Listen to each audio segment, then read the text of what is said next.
സുഹൃത്തുക്കളെ എന്നെ ശാരീരികമായി ആക്രമിക്കാനും കൊലപ്പെടുത്താനും തിരുവനന്തപുരത്തുള്ള ബിനീഷ് എന്ന് പറയുന്നയാൾ തീവ്രവാദ സംഘടനയായ ബജ്റംഗ് ദളിന് കൊട്ടേഷൻ കൊടുത്തിരിക്കുന്നു. ഞാൻ മനസ്സിലാക്കിയിടത്തോളം തിരുവനന്തപുരം സ്വദേശിയായ ബിനീഷ് ഹിന്ദുത്വ തീവ്രവാദിയാണ്, മുസ്ലിം വിദ്വേഷ പ്രചാരകനാണ്, സാമൂഹ്യ വിരുദ്ധനാണ്, സംഘപരിവാറിന്റെ തെരുവുകുണ്ടയാണ്. നമുക്കറിയാം കേരളത്തിൽ വലിയ സ്വാധീനമില്ലെങ്കിലും ബജ്റംഗ് ദൾ എന്ന് പറയുന്ന ഈ സംഘടന വടക്കേ ഇന്ത്യയിൽ നിയമ സംവിധാനങ്ങളെല്ലാം നോക്കൂത്തിയാക്കി മനുഷ്യരെ അവരുടെ മതം തെരഞ്ഞ് പരസ്യമായി കൂട്ടവിചാരണ നടത്തുകയും ആൾക്കൂട്ട ആക്രമണം നടത്തുകയും മനുഷ്യരെ പരസ്യമായി തല്ലിക്കൊല്ലുകയും ചെയ്യുന്ന ഒരു ഭീകരവാദ സംഘടനയാണ്.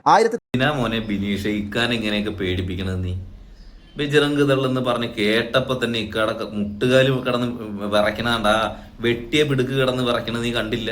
ഇക്കാക്ക് മുക്കാപ്പിടുക്കല്ലേ ഉള്ളു, ആ മുക്കാപ്പിടുക്ക് കിടന്ന് വിറയ്ക്കണത് നീ കണ്ടില്ല? ബജ്റംഗ് ദളിന്റെ പേര് കേട്ടപ്പോ ഇങ്ങനെ. അപ്പൊ ഇനി ഇവിടെ പ്രവർത്തിക്കാൻ തുടങ്ങിയല്ല. എനിക്കും ഇവിടുത്തെ BJP നേതാക്കന്മാരോട് പറയാം, നിങ്ങൾക്ക് ഈ പണി പറ്റൂലെങ്കിൽ അവരെ ഏൽപ്പിക്കേ. നിങ്ങളെ കൊണ്ട് ഈ പണി പറ്റൂല. അതിന് നിങ്ങൾ നോക്കിയിട്ട് കാര്യമില്ല. നിങ്ങൾ ഈ കംപ്ലീറ്റ് തിണ്ണയും നിരങ്ങാൻ പോയി അവസാനം കിട്ടണ ആട്ടും തുപ്പും കേട്ട് നിങ്ങൾ ഈ സഹിച്ച് ഇവിടെ കിടക്കേണ്ട കാര്യമൊന്നുമില്ല. കേരളം നമുക്ക് വേണ്ടെന്ന്, നമ്മൾ പ്രതിപക്ഷത്തെ ഇവിടെ രാഷ്ട്രീയ പ്രവർത്തനം നടത്തിയാക്കെ പോവാന്ന്.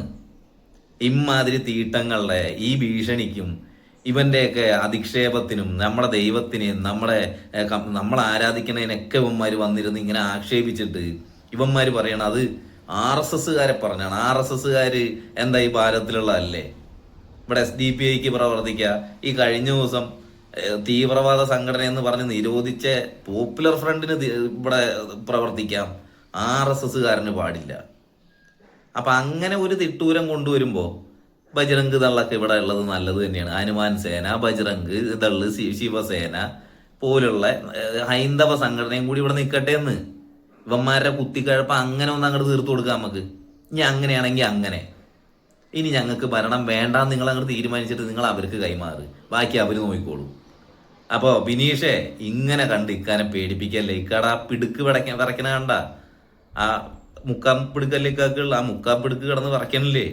അപ്പൊ ഇങ്ങനെയൊക്കെ പറയാമോ ബിനീഷ്? ഇങ്ങനെയൊക്കെ പേടിപ്പിക്കാമോ? പാവം ഇപ്പൊ തന്നെ പേടിച്ച് മുള്ളി കഴിഞ്ഞാൽ മറ്റേ കല്ല് വേണമല്ലോ വരയ്ക്കാൻ, അതില്ലാത്തതുകൊണ്ടാ പുള്ളി മുള്ളാത്ത പിടിച്ച് നിൽക്കുകയാണ്. അപ്പോൾ വല്ലാത്ത ചെയ്ത്തായി പോയി ബിനീഷേ എന്ന് മാത്രമേ എനിക്ക് ബിനീഷിനോട് പറയാനുള്ളൂ. നന്ദി, നമസ്കാരം.